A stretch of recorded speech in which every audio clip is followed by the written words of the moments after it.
Hi, and welcome back to the next video in the series Balanced Literacy in the Virtual Classroom, Grades 2 to 5. Today I'm going to teach you about word study. My name is Dina Bolin. I'm an elementary school teacher, a Google certified teacher, a Bunsey ambassador, a Seesaw ambassador, and I'm here to tell you today that remember, you are all effective teachers in the classroom.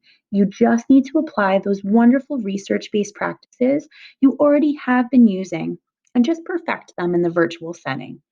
Think of it as a conversion. You're converting your in person instructional tools and best practices to virtual tools and best practices. It does not have to be complicated. Be confident in yourself that you're already halfway there. You just need to add technology, and voila, effective evidence based education for your wonderful students. So, today for word study, we are going to be talking about the difference between word study in person and word study virtual. We're going to be smashing Google Slides and Screencastify together. But first, let's just go over the difference between in person word study and virtual. Remember, again, this is a conversion. You're thinking of it like a conversion from in person to virtual. So, in person, of course, your students are working with paper, a list of words that they're maybe cutting and manipulating. The teacher hopefully is teaching the meaning of each word and then has the students work with those words in a variety of activities throughout the week or so. Of course, the teacher is also checking in with groups to ensure understanding of the words and transfer. Now, if you notice the virtual version of this, there is very little that really changes.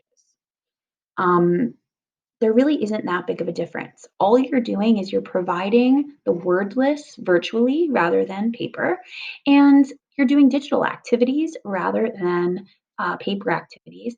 And you're checking in with your students still, but you're just doing that on Zoom or however else you connect with your students. So again, the tech tools that we'll be using for word study are Screencastify, Google Docs, and Google Slides. I add Google Docs here, but I'm going to say that it's optional. You don't necessarily have to use Google Docs for word study to work really well. You can actually just smash Screencastify and Google Slides together. Okay, so remember, you should not reinvent the wheel. If you happen to use popular word study programs like Words Their Way, you'll be able to find the word list digitally on the internet. All you really have to do is copy and paste the word list into a Google Slides presentation, just like I did here.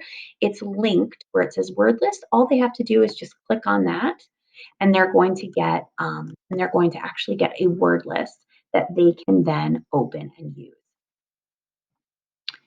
So then you're going to have students work with those words in slides, in the slides presentation each day. You can make a new slide just like I did with each day's activity and room for them to do the activity. I recommend, and research also proves this, you should probably do 1 to 2 word study meaning activities a week, 1 to 2 pattern activities a week, and 1 transfer activity. So if you just take a look, this is my meaning day, very, very simple. They're typing the word and then putting an image. Pattern day 1, they're writing down what they might notice about their words and if they see any patterns in the spelling. You, of course, can go ahead and add an activity for each day. That's just an example of what you might do. So you see, it's very easy to smash together Google Slides and Screencastify. You're just going to explain to students what they need to do in Screencastify and give them a word study activity place to work using Google Slides. As simple as that. Happy word studying. Thank you for listening.